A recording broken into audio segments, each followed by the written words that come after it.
4 لوگ دنیا میں ایسے ہو چکے ہیں جنہیں اللہ تبارک و تعالیٰ نے پوری دنیا میں اقتدار دیا، ایک وقت میں پوری دنیا کا ایک ہی بادشاہ۔ 2 مسلمان تھے، 2 کافر۔ مسلمانوں میں حضرت سلیمان علیہ السلام اور جناب ذوالقرنین علیہ السلام، اور کافروں میں بخت نصر اور نمرود۔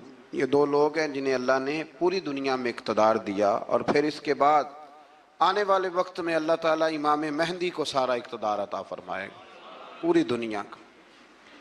حضرت ذوالقرنین کے بارے میں 2 روایات ہیں، ایک تو یہ ہے کہ وہ نبی تھے اور ایک یہ ہے کہ نہیں وہ ولی تھے، لیکن مجھے حضرت مولا علی شیر خدا رضی اللہ تعالیٰ عنہ کا قول ملا ہے جس میں آپ نے فرمایا ہے کہ نہیں وہ نبی نہیں تھے، تو اس لیے میرا نظریہ یہی ہے کہ وہ اللہ کے ایک نیک بندے تھے۔ اللہ نے انہیں پوری زمین میں اقتدار دیا۔ وہ ایک مہم پہ نکلے، ان کا ارادہ بنا کہ میں ذرا دنیا کا چکر لگاؤں، تو انہوں نے سفر شروع کیا کہ میں دیکھوں ذرا سورج غروب کہاں ہوتا ہے۔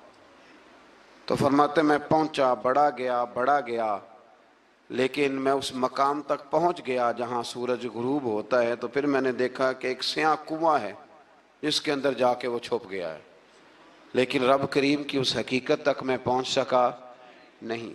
پھر آپ فرماتے ہیں کہ میں آگے نکلا تو مجھے ایک قوم کے بارے میں بتلایا گیا جو بڑی خونخوار قوم تھی، بڑی خونخوار، اس کو یاجوج اور ماجوج کہا جاتا ہے۔ یہ قوم اتنی خونخوار تھی کہ یہ درندوں کو بھی کھا جایا کرتی تھی، اتنے لمبے چوڑے ان کے قد تھے، اتنے زیادہ طاقتور تھے کہ سانپ اور بچھو بھی کھا جاتے تھے۔ یہ نکلا کرتے تھے سبزے کے دنوں میں تو ساری کھیتیاں اجاڑ جاتے تھے، ہر چیز تباہ کر جاتے تھے، حتیٰ کہ انسانوں تک کو کھا جاتے تھے۔ تو حضرت ذوالقرنین جب وہاں پہنچے، اللہ تبارک و تعالیٰ نے انہیں ان مظلوم لوگوں کا مددگار بنایا جن پر یاجوج اور ماجوج کی قوم ظلم کرتی تھی۔ انہوں نے آپ سے کہا کہ حضور مہربانی فرمائیں، اس قوم سے تو ہماری جان چھڑائیں۔ آپ نے فرمایا تم میری مدد کرو۔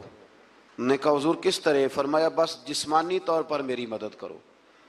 تو آپ نے پھر وہاں ایک دیوار بنائی، ایک دیوار، لوہا کاٹ کر، سیسا پگھلا کر، پتھر ڈال کر ایک بڑی موٹی تازی دیوار بنائی، اور اتنی اونچی بنائی، اور پھر اس کے چاروں جانب آگ جلائی تاکہ وہ لوہا اس طرح پگھل جائے کہ وہ دیواروں کے ساتھ چپک جائے، تاکہ کوئی آدمی پیر رکھنا چاہے تو پیر رکھ کے اس پہ چڑھ نہ سکے۔ آپ نے وہ دیوار بنائی۔ اب اس قوم کا حال یہ ہوا کہ وہ اس کے اندر قید ہیں، وہ صبح جب اٹھتے ہیں تو اس کو توڑنا شروع کرتے ہیں،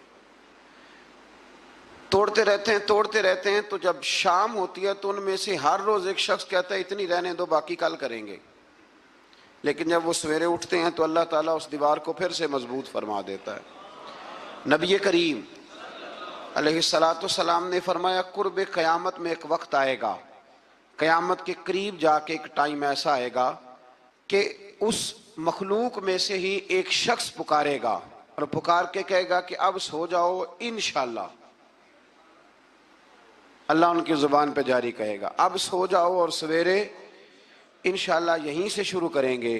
تو فرمایا وہ چونکہ انشاءاللہ کہیں گے تو پھر اللہ تبارک و تعالی اگلے دن اس دیوار کو وہیں پہ رکھے گا جہاں رات کو انہوں نے اسے چھوڑا تھا۔ اگلے دن وہ توڑیں گے تو دیوار ساری ٹوٹ جائے گی، اور پھر اللہ تبارک و تعالیٰ کا فضل ہوگا تو مسلمان کی طرف وہ بڑھیں گے، وہ قتل و غارت کریں گے، پھر سے وہی درندگی کریں گے۔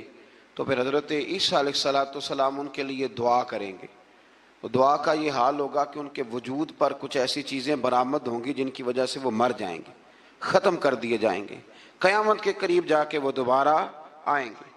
اس کے بعد پھر اللہ تبارک و تعالیٰ نے سورہ کہف کی آخری آیات میں 7 سمندر اور ان جیسے اور بھی آ جائیں، فرمایا 7 سمندر ہوں اور ان جیسے اور بھی آ جائیں اور مل کر وہ روشنائی بن جائیں تو میرے رب کے کلمات ختم ہونے سے پہلے سمندر ختم ہو جائیں گے۔